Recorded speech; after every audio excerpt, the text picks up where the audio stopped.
ცვლილება მოქალაქეთა ინდივიდუალური სამედიცინო დახმარების პროგრამაში. მიმდინარე წელს 0-დან 70,000-მდე სარეიტინგო ქულის მქონე მოქალაქეებს ამბულატორიული მომსახურება და გეგმიური ქირურგიული ოპერაცია დაუფინანსდებათ.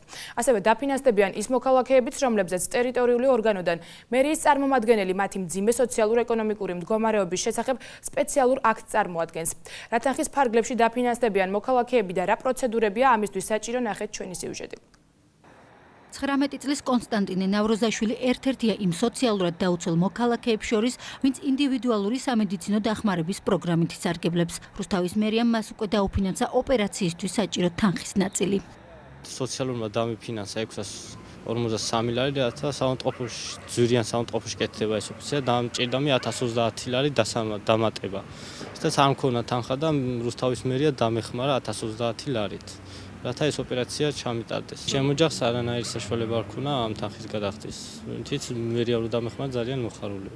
სახელმწიფო დაფინანსება 90% დამიფინანსა და ჩვენ პენსიონერები ვართ. ხო და დაგჭა 10% მივმართე მერიას სამშაბათს. ხო და გუშინვე დამაკმაყოფილეს. მოქალაქეებს, რომლებმაც გეგმიური ქირურგიული ოპერაციები და ამბულატორიული გამოკვლევები დაუფინანსდებათ, საგარანტიო წერილი დღეს ქალაქის მერმა დავით ჯიქიამ პირადად გადასცა.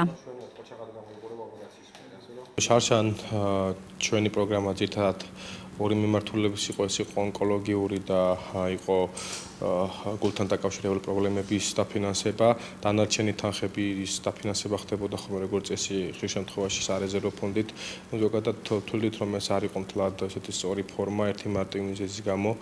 ის რომ თქვათ ერთმა ადამიანმა შემთხვევაში თუნდაც მერმა არ უნდა გადაწყვიტოს ვის ეკუთვნის დაფინანსება და ვის არა. ამ შემთხვევაში წლევანდელ წელს ჩვენ შევიტანეთ ცვლილებები და წლევანდელ წელს ფაქტიურად დაფინანსებები მოიცვა საზოგადოების საკმაოდ დიდმა ნაწილმა.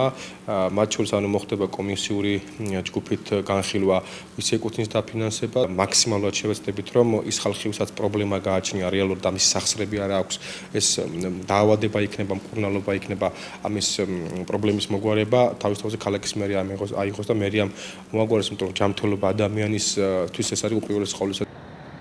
0-დან 70,000-მდე სარეიტინგო ქულის მქონე მოქალაქეებს, რომლებსაც ამბულატორიული მკურნალობა ესაჭიროებათ და ეს ხარჯები არ იფარება საყოველთაო დაზღვევის ფარგლებში, მერია არაუმეტეს 500 ლარით დააფინანსებს. ასევე გეგმიური ქირურგიული ოპერაცია არაუმეტეს 2000 ლარით დაუფინანსდებათ იმ მოქალაქეებს, რომელთა სარეიტინგო ქულაც არ აღემატება 57,000. ან მის შესახებ შესაბამისი ადმინისტრაციული ერთეულიდან მერის წარმომადგენლის მიერ წარმოდგენილი იქნება აქტი პირის მძიმე სოციალური მდგომარეობის შესახებ.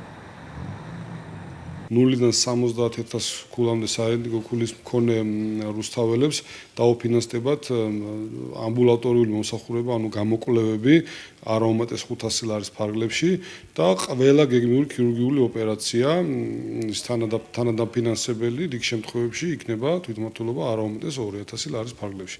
დაფინანსდებიან ის მოქალაქეები, რომლებსაც აქვთ 0-დან 57,000 ქულამდე მინიჭებული და ასევე ისინი ვიზეც კონკრეტული ტერიტორიული ორგანოდან მერის წარმომადგენელი წარმოადგენს აქტს, რომ აღნიშნული მოქალაქე იმყოფება მძიმე სოციალურ-ეკონომიკურ პირობებში.